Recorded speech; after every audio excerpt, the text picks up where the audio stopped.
Of road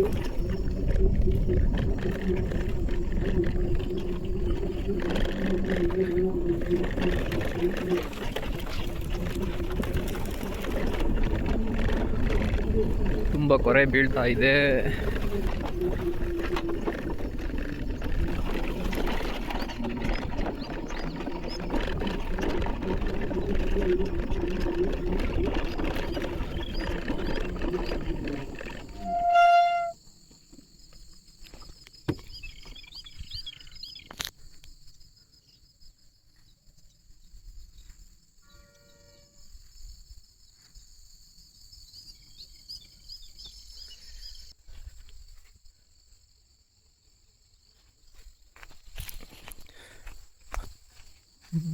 gate wall ತಿರುವನ ಅಂತ ಬಂದೆ.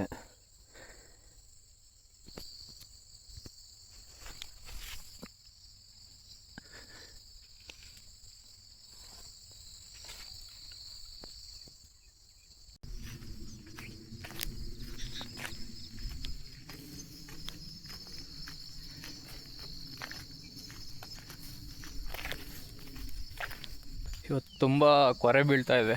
ಇವತ್ತೇ ನೋಡಿದ್ದು ನಾನು ಈ ವರ್ಷದಲ್ಲಿ ಕೊರೆ ಬೀಳ್ತಾ ಇರೋದು.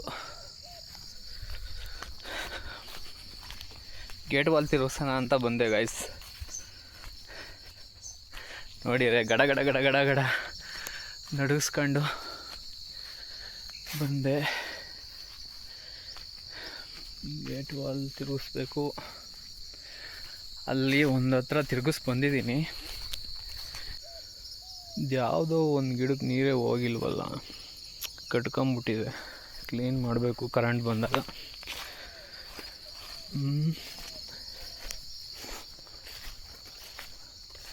ಇದೆಲ್ಲ ಹಾಯ್ಕೊಂಡಿದೆ.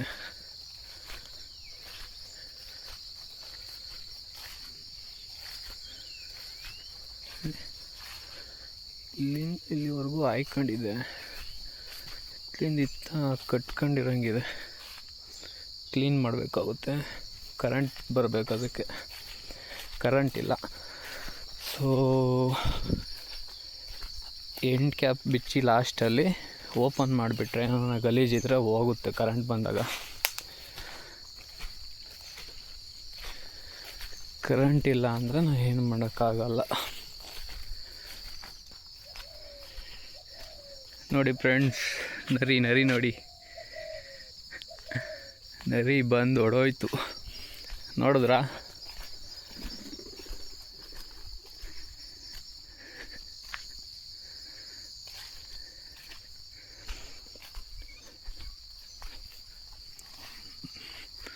ನೋಡ್ರಿ ಅಲ್ಲಿದೆ, ಹೊಡೋಗ್ತಾ ಇದೆ ನೋಡಿ.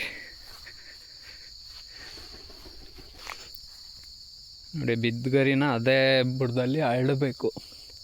ತೀರಾ ಇಷ್ಟೊಂದು ಬುಡಕ್ಕೆ ಹಾಕ್ಬಾರ್ದು. ನನಗೂ ಗೊತ್ತಿರಲಿಲ್ಲ, ಮುಂಚೆ ಹಾಕಿದ್ದೆ. ಇನ್ನು ಸ್ವಲ್ಪ ಗ್ಯಾಪ್ ಬಿಟ್ಟು ಹಾಕಬೇಕು. ತೀರಾ ಬುಡಕ್ಕೆ ಹಾಕೋದ್ರಿಂದ ಏನಾಗುತ್ತೆ ಅಂದರೆ, ಇದು ಗರಿ ಕಳ್ತ್ಕೊಂಡಾಗ ಅದೆಲ್ಲ ಬುಡದಲ್ಲಿ ಬೇರುಗಳೆಲ್ಲ ಮೇಲೆ ಬರ್ತವೆ. ಅದರ ಬದಲು ನೋಡಿ, ಈ ಜಾಗದಲ್ಲಿ 2 ಅಡಿ ಬಿಟ್ಟು ಹಾಕಿದ್ರೆ ನಿಮ್ಗೆ ಅಲ್ಲೇ ಕಳ್ತ್ಕೊಂಡು ಗೊಬ್ಬರ ಆಗುತ್ತೆ. ಇಷ್ಟು ಹತ್ರಕ್ಕೆ ಹಾಕಕ್ಕೆ ಹೋಗ್ಬೇಡಿ. ನಾನು ಹಾಕ್ಬಿಟ್ಟಿದ್ದೀನಿ, ತೆಗಿಯೋದು ಬೇಡ ಅಂತ ಹಂಗೆ ಬಿಟ್ಟಿದ್ದೀನಿ. ನೆಕ್ಸ್ಟ್ ಹಾಕ್ಬೇಕಾದ್ರೆ 2 ಅಡಿ ಬಿಟ್ಬಿಟ್ಟು ಹಾಕಿದ್ರೆ ತೇವಾಂಶ ಬೇಸಿಗೆಗಾಲದಲ್ಲಿ ಹಂಗೆ ಇರುತ್ತೆ, ಬೇಗ ಆರಲ್ಲ. ಆಮೇಲೆ ಅದಕ್ಕೆ ಅದರ ಗರಿ ಗೊಬ್ಬರನೇ ಕಲ್ತ್ಕೊಳ್ಳೋದಲ್ಲ, ಗೊಬ್ಬರ ಸಿಗುತ್ತೆ. ನೋಡಿ, ಇದಕ್ಕೂ ಹಂಗೆ ಆಗ್ಬಿಟ್ಟಿದ್ದೀನಿ. ಗ್ಯಾಪ್ ಬಿಡಬೇಕಾಗಿತ್ತು. ನೋಡಿ ಎಲ್ಲ ಹೆಂಗೆ ಕಲ್ತ್ಕೊತಾ ಇದೆ. ಫುಲ್ ಎಲ್ಲ ಮಣ್ಣಾಗ್ಬಿಡುತ್ತೆ ಗೊಬ್ಬರ ಆಗಿ. ಅದೇನಾಗುತ್ತೆ ಅಂದರೆ ಬೇರು ಮೇಲಾಗಿ ಬರ್ತವೆ.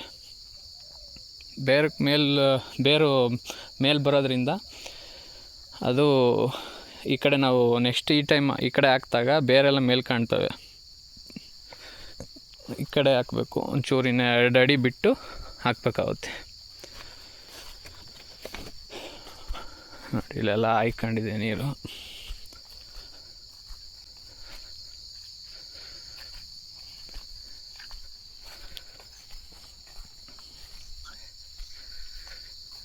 ಇನ್ನೊಂದು ವಿಡಿಯೋದಲ್ಲಿ ಸಿಗೋಣ. ಮತ್ತು ನಾಳೆ ಸಿಗೋಣ. ಇನ್ನೊಂದು ವಿಡಿಯೋ ಹಾಕ್ತೀನಿ. ಲೈಕ್ ಮಾಡಿ, ಸಬ್ಸ್ಕ್ರೈಬ್ ಮಾಡಿ, ಫಾಲೋ ಮಾಡಿ. ಇನ್ನೂ ಹೆಚ್ಚಿನ ಹೀಗೆ ಪ್ರೋತ್ಸಾಹ ಕೊಡ್ತಾಯಿದ್ದೀರಾ. ಇನ್ನೂ ಹೆಚ್ಚಿನ ಪ್ರೋತ್ಸಾಹ ಕೊಡಲಿ. ಧನ್ಯವಾದಗಳು.